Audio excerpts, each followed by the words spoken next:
Yeah, so it's called Archadeck. I actually just had a call with somebody we're working with.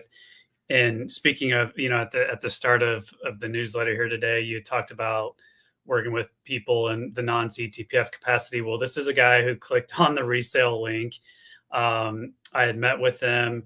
He decided, just working purely in more of a broker capacity made sense for him. But he moved really quickly going through validation with a few franchises, and he's very interested in Archadeck for a number of reasons. I thought it could be a good fit for him. That's why I presented it to him. But interestingly, he was validating when he came to us with probably my favorite food franchise, and it just wasn't going to be a good fit for his income goals, where he was at, for a number of reasons. So I said I recommend looking at these type of franchises. Presented a few options to him. Anyway, so he's pretty confident he's going to go with Archadeck, but it's a great business model. So one, they've been around since 1980. So I love like seeing when people have been around, like companies have been around that long. They're part of Empower Brands, which owns a bunch of different outdoor living franchises. So they own like Conserva Irrigation, they own Superior Fence and Rail, Outdoor Lighting Perspectives, I believe. So really solid group of brands. But Archadeck specializes in outdoor living spaces. So like hardscapes, they don't do pools, but they do like, those overhangs, custom decks, screen porches, gazebos, all those types of things, fireplaces. So really kind of an interesting business concept. And the total investment for this is only between 120 and 139. So the reason it's so low is it's actually a subcontractor model. So a lot of that initial investment is the franchise fee, marketing, and your labor for the first 3 to 6 months. But you actually use subcontractors to do the work, and you manage them. And Archadeck has a team of CAD designers at corporate that after you meet with the homeowner the first time and you get an idea of their budget and what they're looking for, you send like a packet of information to these CAD designers, and they produce different like blueprints for you basically to Oh, that's pretty cool. Yeah, to present to the homeowner. So, CAD is it's very difficult to learn. So they have those people on staff that's just built in as part of the royalty payment that you make to the franchise system, but you have that support. So pretty cool model, especially, if you're interested in like higher ticket price projects, you're cool with like meeting with customers and giving that consultative approach, and then obviously managing those bigger projects from start to finish with subcontractors. It can be a great business. And the other reason I like it is it's pretty fast ramp up. So you go through training, you come back, they're going to start executing on marketing for you, you're going to get leads. But once you start to close, you get a couple projects, these can be bigger ticket prices. So you can hypothetically cash flow quicker than something that's like, like a plumbing business where you're going to do a lot of like projects, and it takes a while to build up that customer base.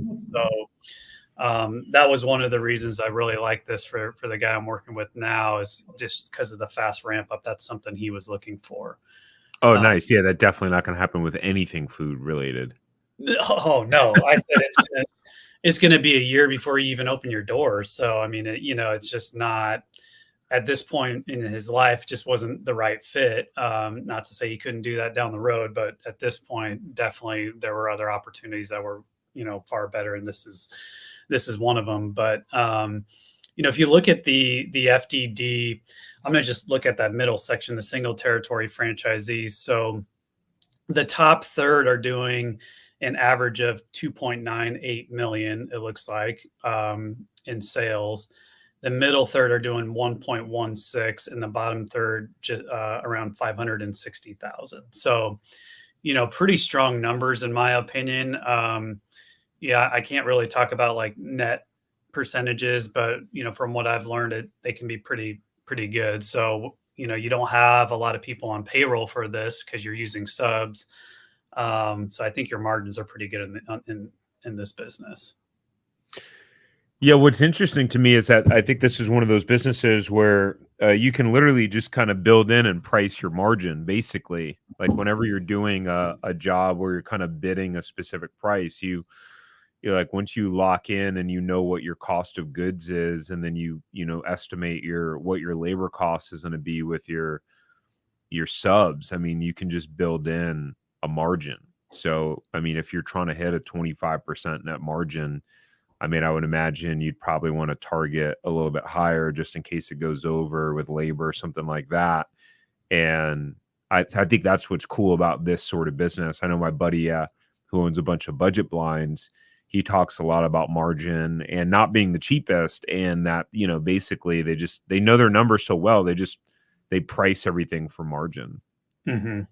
Well, and that's the beauty of being part of a franchise system too, is they're going to help with that pricing. You're not going to be on your own when it comes to that. So, when you're looking at a single territory AUV for, that's very high for a single territory franchise, in my opinion. If you go down to the multi-unit, I mean, it obviously gets even bigger, but the top half of their multi-unit owners are doing 3.67 million. Yeah. So to me, that's very impressive when you can do that kind of numbers just for a single unit, and then you could potentially add a territory in the future.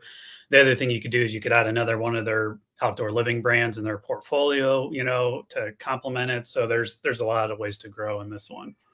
And this is where I start to get excited, because like I'd never heard of this brand, right? I never heard of this brand until you guys dropped it in the newsletter.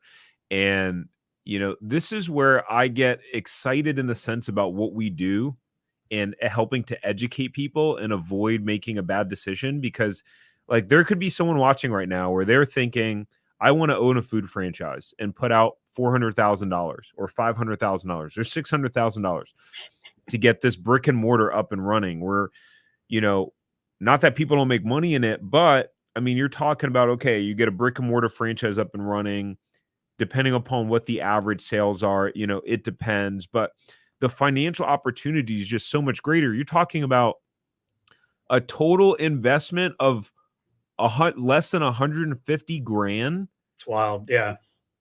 and single unit owners. I mean, okay, like let's be fair, the lowest performing one does 234,000, but the highest one with one territory did $5.3 million in sales.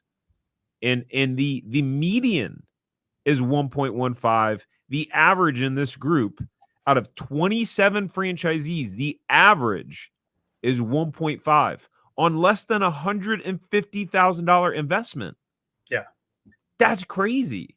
Yeah. It's wild. I mean, it's a great business. I mean, we actually, when my wife was looking into franchises, this was the second choice, this one. Oh, was it? Yeah.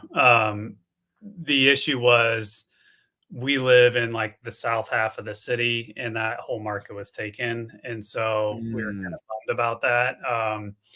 But yeah, so I know Aaron, the development person, really well. She knows, so it's an impressive one. I mean, I think it does require a good mix of like being able to do consultative sales as well as manage projects, which, my wife and this guy I'm working with are perfect for that. But it's an awesome business. The other thing is like they give out huge territories. So a territory is around 600,000 population, which is usually that's like anywhere from double to triple the size of typical like home services territories. So Wow. they have fewer franchisees. They want fewer franchisees, bigger territories. They want people that can build something and scale bigger businesses. So it's a great business. That's awesome.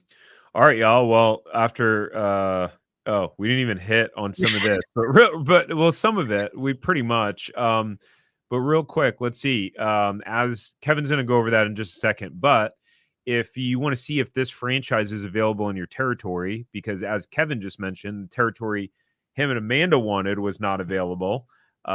So if you want to see if this is available in your area, then go to franchiseempire.com/check territory. We can see. Or if you just want to see, hey, what franchises are available in my area that match your skill sets and your budget, you can go to franchiseempire.com/check territory, be able to schedule a free call in order to check that out.